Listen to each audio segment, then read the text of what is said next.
the new Miss Universe is South Africa. A win that launched her into the global spotlight, providing a platform for her to speak truth to power, including when it comes to the example of South Africa's first democratically elected president.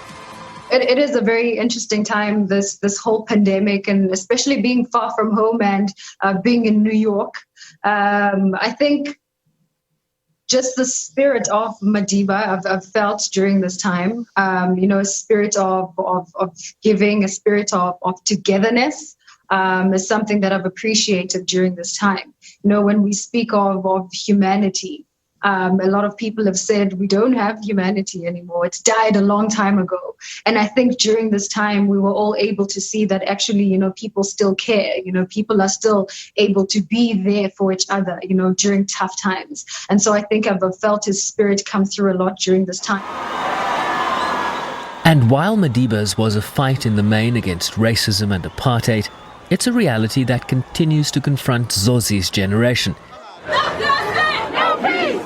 as evidenced in the Black Lives Matter movement in the United States, around the world, and in her personal experiences.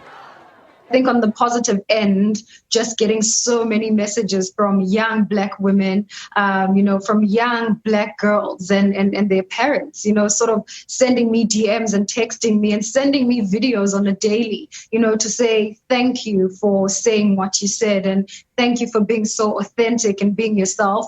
Because you were that person, you gave me permission, to be comfortable in my Blackness and everything that I stand for. And so I think that's been the most beautiful part of my journey. And of course, the ugly side of it as well, of people still not being accepting of my skin, and the person that I am.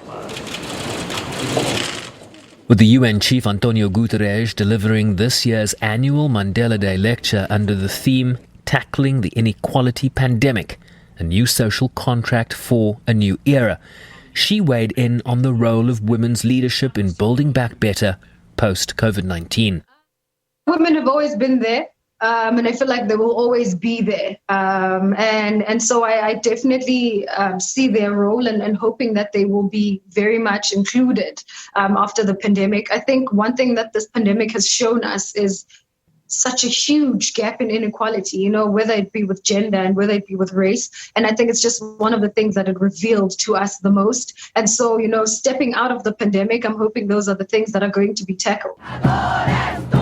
On the question of the recent surge in gender-based violence, which President Mandela, as far back as 1997, warned would require a whole-of-society approach to eradicate, an understandable sense of frustration here, more than 2 decades later. I'm mad. I'm extremely infuriated by what's happening, because not only do women have to deal with, being scared of the pandemic and being scared for their health, now we also have to, worry about our lives. It's too much, for women all over the world.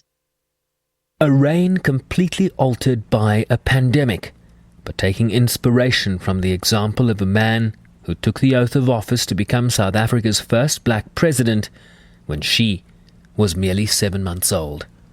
Sherwin Bryceby's SABC News, New York.